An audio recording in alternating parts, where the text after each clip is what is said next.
Alam mo, nakatira tayo sa Amerika at Pransya at maganda ang ekonomiya. Mayroon tayong magandang bahay, maganda ang negosyo, at gayon, dito na rin nag-aaral ang mga bata.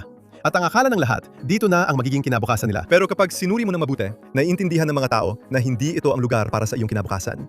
Noong lumalaki tayo, ang Israel ay isang third world na bansa, di ba? Ngayon, ang Israel marahil ang pinaka-dynamic na bansa sa mundo. Kaya bahagi ng pilosopya dito ay subukang gisingin ang mga tao sa katotohanang may bagong realidad na. At kailangan mong tingnan ito gamit ang bagong pananaw. Si Rabbi Leo Diay, isang rabing Israeli na ipinanganak sa Britanya, guro at dating venture capitalist na lubos na nabago ang buhay.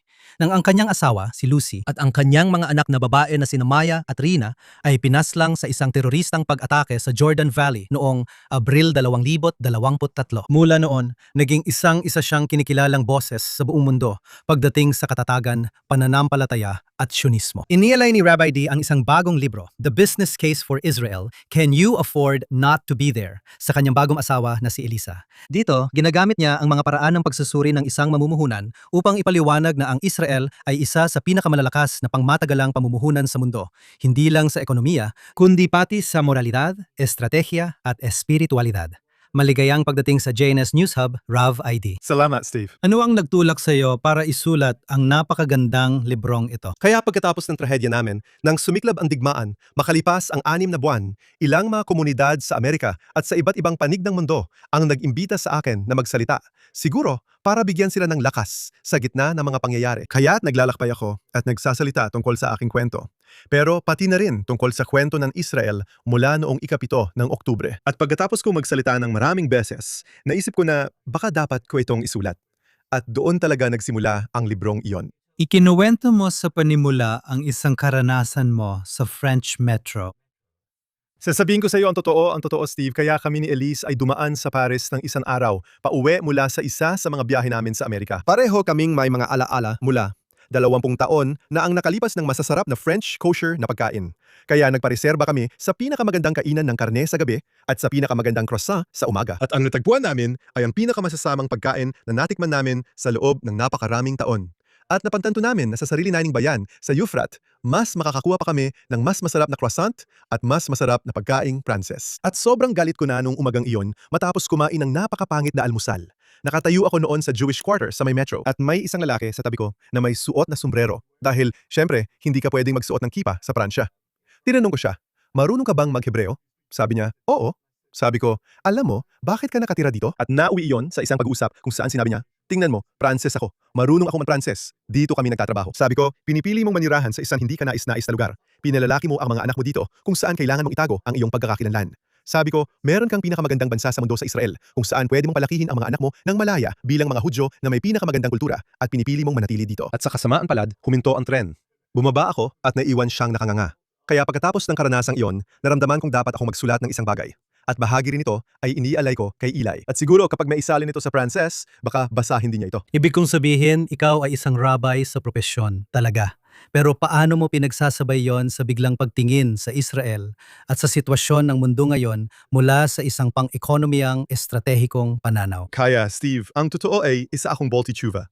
Nag-aral ako sa Cambridge University at nagtrabaho ako ng 10 taon sa larangan ng pananalapi sa City of London. At doon, ako ay nag-i-invest sa private equity venture capital para sa 2 pondo. Sa pangalawa, naitalaga akong direktor ng $1 billion na investment fund. At kinabukasan, matapos akong italaga bilang direktor, nagbitiw ako at umalis papuntang Israel para maging isang rabbi. Ibang kwento na yon. Pero ang original kong background ay talaga namang bilang isang investor. At ganito kami noon magtrabaho sa isang private equity fund. Bahagi ako ng technology team at maghahanap kami ng mga kumpanyang gusto naming bilhin, mga pribadong kumpanya, at pagkatapos ay magsusulat kami ng investment note. At ang investment note ay tatalakay sa merkado para sa produkto, ang produkto mismo, ang management team, ang mga empleyado, ang risk assessment at SWOT analysis. Ginagawa namin ang buong pagsusuri. Isinusulat namin ito sa isang maliit na booklet. Ibinibigay namin ito sa umupo kami sa harap ng investment committee kasama ang CEO at mga investment expert. At ipinapaliwanag namin kung bakit namin gustong bilhin ang kumpanya. Sa pagtatapos ng isang oras, magpapasya sila. Oo, maari mong gastusin ang pera. Hindi mo maaring gastusin ang pera. At pagdating sa usapin ng Israel, naisip ko, alam mo, magiging interesante ito na tingnan ng Israel bilang isang kumpanya. Alam mo, kung titingnan natin ang Israel bilang isang kumpanya, ano kaya ang magiging merkado? Ano kaya ang magiging produkto? Sino ang magiging pamunuan? Ang pamunuan, alam mo, ay sa totoo lang ang mga politiko sa isang banda, tama? Sino ang magiging mga empleyado? Iyon ay bawat tao sa populasyon. Ano ang SWOT analysis? Kalakasan, kahinaan, mga oportunidad, mga banta. Paano kung tingnan natin ang Israel sa isang ganap na objetibong paraan? At ang ikinagulat ko ay kung ano ang lumabas dito ay talagang nakakakumbinsye. At hindi ako sigurado kung may gumawa na nito sa ganitong kaobjetibong paraan noon. Kaya, At nagawa mo ito ng napakaganda. Isinulat mo na ang layunin ng librong ito ay hindi lang basta gumawa ng business case para mag-invest ng pera sa Israel. Ito ay para gumawa rin ng business case para i-invest ang ating mga buhay sa Israel. tama. Kaya ang totoo, habang naglalakbay ako sa iba't ibang panig ng mundo at ikinukwento ang aking kwento tungkol sa Israel, sinabi ko sa mga tao, bakit hindi kayo nandoon? At sinasabi nila sa akin, kasi may trabaho ako dito. Marunong ako sa wika dito. Nandito ang pamilya ko. Sa huli, lahat ay nauuwi sa kaginhawaan. At ang konsepto ay, alam mo, nakatira kami sa Amerika. At Pransya, alam mo, maganda ang ekonomiya. May maganda kaming bahay, may maganda kaming negosyo. Ngayon, dito, nag-aaral ang mga bata. At ang akala nila, dito ang lugar para sa kanilang kinabukasan. Pero kapag sinuri mo talaga, naiintindihan ng mga tao na hindi ito ang lugar para sa iyong kinabukasan. At handa naman silang aminin yon, sa totoo lang, kapag kinausap mo sila tungkol dito. Kaya may hindi pagkakatugma.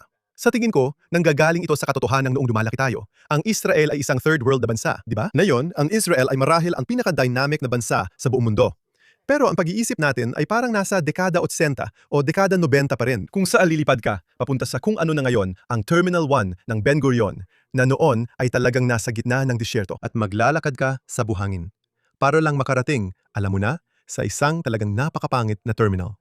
At lalabas ka, tapos sasakay ng taxi sa isang one-lane na highway papuntang Jerusalem. At sa tingin ko, doon pa rin nakatigil ang isip ng maraming tao. At isa sa mga tema ng librong ito ay na bilang isang investor, napakadelikado kung luma ang pananaw mo. At nakita natin ito halimbawa, ikinumpara ko ang iba't ibang sitwasyon tulad ng Kodak laban sa Apple. Alam mo, maraming nag-invest sa Kodak noong mga 80, 90 at 2000 kung kailan. Booming ang kumpanya. Hawak nila noon ang pandaigdigang merkado ng mga kamera. Tapos dumating ang iPhone bilang isang telepono na sa una ay hindi naman itinuturing na kalaban, pero mabilis na nagkaroon ng kamera ang telepono. Nagpa siya ang mga profesional sa Kodak na mag-imbento ng digital camera. At yung mga nag-invest sa Kodak, nalugi sila sa loob ng 5 taon. Pero yung mga nag-invest sa Apple, yumaman sila. At sa isang banda, ganyan din ang sitwasyon natin ngayon. Ang dating mundo para sa mga Hudyo, alam mo, ang Amerika, Britanya, Pransya, Argentina, Canada, sila ang mga Kodak. At ang Israel, ang Apple. At may pagbabago sa teknolohiya, pagbabago sa dinamika ng merkado. At yung mga nakapansin nito, alam mo, ay talagang umuunlad, Baruch Hashem. At yung mga huli ng sumunod ay mapag-iiwanan at malaki ang magiging kapalit nito sa kanila. Kaya bahagi ng filosofiya dito ay subukang gisingin ang mga tao sa katotohanang may bagong realidad. At kailangan mo itong tingnan gamit ang bagong pananaw. May ilang tao na nagsasabi na dahil sa Oktubre 7 ay naging mas delikadong lugar ang Israel at kaya hindi lahat ay gustong mag-aliyah. Kabaligtaran naman ang sinasabi mo. Tama. Kaya napaka-interesante nito. Alam mo, may tanong ako nung dumating ako sa kabanata ng produkto para sa Israel. Ano ba ang produkto ng isang bansa? At madali lang sabihin na ito ay ang ekonomiya at kung gaano karaming pera ang kinikita mo. Pero hindi ako naniniwala na iyon lang. Para sa akin, ang produkto ng isang bansa ay ang kabataan nito. At ang ginagawa natin dito ay ang pagliha ng isang kamanghamanghang henerasyon ng kabataan, ang susunod na henerasyon. Ang kinabukasan ng bansa ay nakasalalay sa pag-unlad ng produkto na siyang pag-unlad ng kabataan. At kung titingnan mo ang bansang ito mula noong ika-7 ng Oktubre, makikita mo ang isang bagay na talagang kakaiba para sa buong mundo. Nakikita mo ang isang grupo ng mga kabataan na bumangon sa sarili nilang lakas. Lumalaban sila sa mga larangan ng digmaan. Isinasapanganib ang kanilang buhay para sa isang kultura, para sa isang relihiyon, para sa isang lugar, isang bayan, isang bansa. At hindi ito mangyayari sa kahit anong ibang bansa sa mundo. Malinaw yon. At alam ko na si Douglas Murray ay tumayo sa harap ng isang kumperensya ng mga hindi Hudyo, 4,000 na hindi Hudyo sa East London, sa ARC Conference mga 2 taon na ang nakalipas. At nagtalalumpati siya sa kanila. Ito ay isang grupo ng mga konserbatibo na nag-uusap kung paano mapapanatili ang mga pagpapahalagang kanluranin at mga pagpapahalagang panrelihiyon sa kanluran. At tumayo siya at sinabi niya, iisa lang ang bansa na kayang ipagtanggol ang sarili sa kasalukuyang kalagayan. Iyon ay ang Israel dahil mayroon silang mga kabataang edukado na uunawaan ng eksakto kung ano ang kanilang ipinaglalaban, kung ano ang kanilang mga pinahahalagahan. Kung hindi tayo magiging katulad ng Israel, hindi tayo mabubuhay. At nakatanggap siya ng standing ovation mula sa 4,000 hindi Hudyo sa komperensyang ito sa Silangang London. At naisip ko sa sarili ko, alam mo, iyon ay talagang tama. Ikumpara mo iyan sa nangyayari sa mga universidad sa Amerika, Britanya at Europa, di ba? Sa mga namunggunang universidad, Columbia at Harvard at Yale, may mga taong nagkakampo na sumusuporta sa Hamas at sumusuporta sa mga terorista. Ang agwat sa pagitan ng ating kabataan at ng kanilang kabataan ay sobrang laki na ngayon. Sa tingin ko, hindi na ito kayang tawirin. Hindi na nga yata posible na magkaisa sila. Kaya ang ating kabataan ay mga 1,000 beses na mas maganda ang kalidad kaysa sa kanilang mga magulang. Tinitingnan ko ang aking mga anak at agad ko itong nakikita. At ang mga anak nila sa Amerika at sa iba pang mga bansa ay 1,000 beses na mas mababa ang kalidad kaysa sa kanilang mga magulang. At ang agwat ay sobrang laki para baliwalain. Kaya kung may isang batang profesional na lumapit sa iyo mula sa London o New York o Johannesburg, anong dahilan ang ibibigay mo para pumunta sila sa Israel? Tama, kaya tingnan mong ekonomiya dito, napakaganda. At isa pang bagay na hindi napapansin ng mga tao, hindi ko rin napansin hanggang sa sinuri ko ang mga numero, iminumungkahi kong lahat ay pumunta sa Google o ChatGPT at gawin din ang parehong pagsusuri ng mga numero. Kung nag-invest ka ng $100 sa Nasdaq noong 2,000. Ngayon, ito ay aabot sa tingin ko mga $500, $600 at iba pa. Kung nag-invest ka ng parehong $100 sa Tel Aviv Stock Exchange 100 at 25 index, meron ka sanang $7 o $800 Ngayon, kung nag-invest ka ng $100 sa real estate sa Amerika noong 2,000, ngayon, ito ay aabot lang ng mga $300. Kung ininvest mo ang parehong pera sa real estate sa Israel, aabot ito ng $400.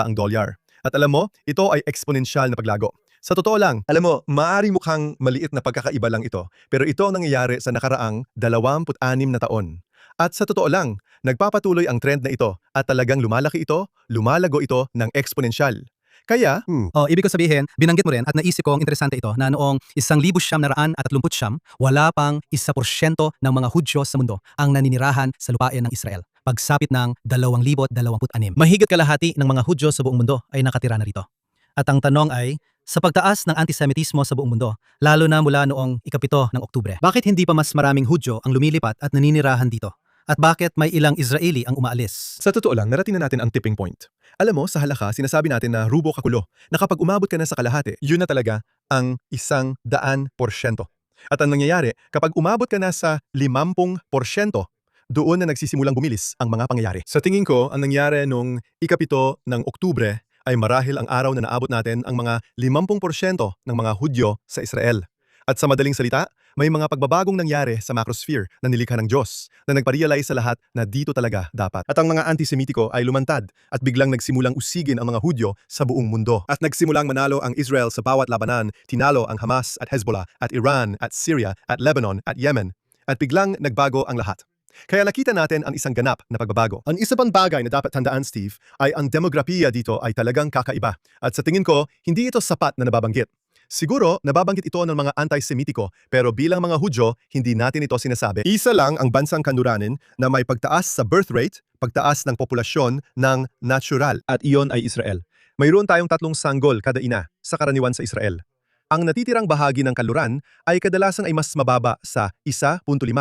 At ang kinakailangang rate para mapanatili ang populasyon ay 2.1. Kaya kami lang ang tanging mayamang bansa sa mundo na may pagtaas sa populasyon nang hindi isinasaalang-alang ang imigrasyon. At ang ibig sabihin nito ay kung iproproject mo sa hinaharap dahil sa exponential na katangian ng numerong iyon, makikita mong nakaprograma ng paglago ng bansang ito para sa susunod na 50 taon.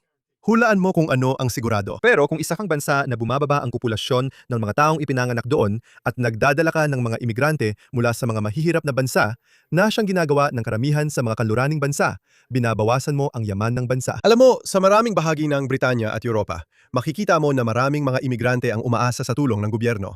At hindi talaga sila nakakapag-ambag gaya ng inaasahan sa kanila. At ang kultura ng bansa ay nasa panganib. Tayo lang ang bansa na, una, may kamanghamanghang paglago pagdating sa birth rate. Pero mayroon din tayong mahalagang imigrasyon. Ano ang mahalagang imigrasyon? Ang mga Hudyo ay may kultura na 3,500 taon na.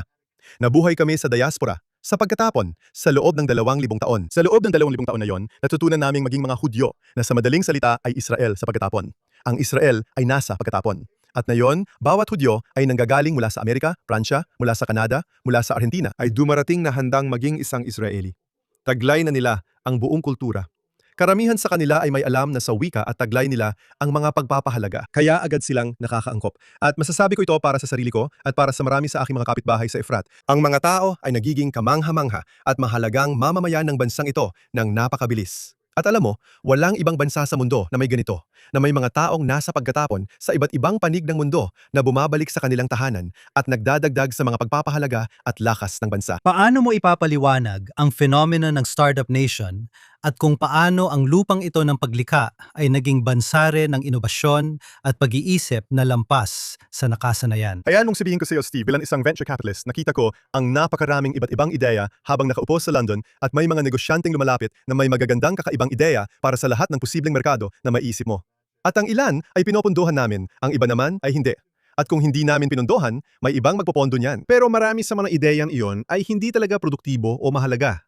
Maaring kumita sila ng pera, maaring hindi. Pero hindi talaga sila nakatulong sa sangkatauhan sa isang makabuluhang paraan.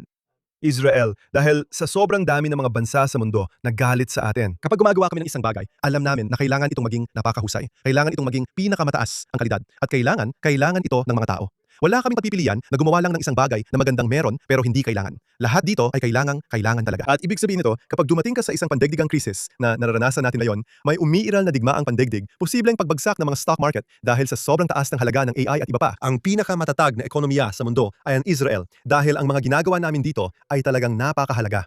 Bibigyan kita ng isang halimbawa na nangyari lang ilang araw ang nakalipas na malamang ay nakita mo. Ang gobyerno ng Ireland ay bumili ng eroplano na nagkakahalaga ng $53 milyong. Sa tingin ko galing ito sa Amerika. At ito ay para magamit ng punong ministro sa kanyang mga biyahe. Pero dahil sa anti-Semitikong pananaw ng gobyerno ng Ireland, iginit nila na huwag isama ang Elbit, ang Israeli Navigation System, sa eroplano. Kaya binili nila ito ng walang Elbit system. At ang mga balita nitong mga nakaraang araw ay hindi na makalapag ang eroplano kapag may makapal na hamog. At dahil sa Ireland, halos araw-araw ay may makapal na hamog. Ang eroplano na ito ay lubos na walang silbi. Kaya sa pag-boycott nila sa Israel ngayon, bumili lang sila ng bagay na nagkakahalaga ng $53 milyong na hindi naman nila magagamit. Kaya ibig kong sabihin, pero ganyan talaga ang nangyayari sa bansang ito. Ibig kong sabihin, ang cyber technology, AI technology, ito ay para lang pag-usapan yon. Nakikinig ako sa isang eksperto sa AI sa isang podcast, mga 1 buwan o 2 buwan ang nakalipas. At tinanong siya, ano ang isang kasanayan na dapat hasain ng mga tao sa mundo ng AI? At sinabi niya, pagiging entrepreneur. Sabi niya, dahil kapag mayroon ka ng 1 milyong ahente na agad mong magagamit ng libre, di ba? O kaya, alam mo na, mula kay Claude, maaari kang magpadala ng 1 milyong ahente para gawin ang kahit anong gusto mo, marketing at pag-develop ng produkto. Kahit ano pa yan. Ang tanging bagay na magtatakda kung magiging matagumpay ka o hindi ay ang kakayahan mong mag-isip ng bagong ideya para sa startup. Sa parehong lenggo na sinabi niya yon, tumayo si Elon Musk sa entablado sa isang technology conference at sinabi, ang bansa na may pinakamaraming startup kada tao ay ang Israel. Kaya ang kasanayan na meron tayo ng sobra-sobra ay ang pagiging entrepreneur. Ang kasanayan na kakailanganin sa mundo ng AI ay pagiging entrepreneur din. At sa tingin ko, nakikita natin kung saan ito patungo. Kaya lahat ng mga palatandaan ay nagpapakita na hindi lang tayo ang pinakamahusay sa lahat ng mga kanluraning bansa sa nakaraang 25 taon. Pero sa totoo lang, ang trend na patuloy na nangyayari ay talagang nakakagulat. At habang papalapit na ang panahon ng eleksyon dito sa Israel, na binanggit mo rin sa libro, ikaw, sa kabila ng lahat ng trahedyang pinagdaanan mo, ay tila napaka-optimistiko pa rin tungkol sa hinaharap. Maraming tao ang nagrereklamo tungkol sa pamumuno sa bansang ito, mga politiko. At oo, makatarungan namang argumento yon. Nagkamali talaga sila noong ika-7 ng Oktubre. At mayroong uri ng ideolohiya mula sa magkabilang panig na kaya nating mabuhay na may malaking harang sa Gaza na sa huli ay napatunayang mali. At iniisip din natin na pwede nating ipagpaliban ang nuclear development sa Iran. Hindi rin pala totoo yon.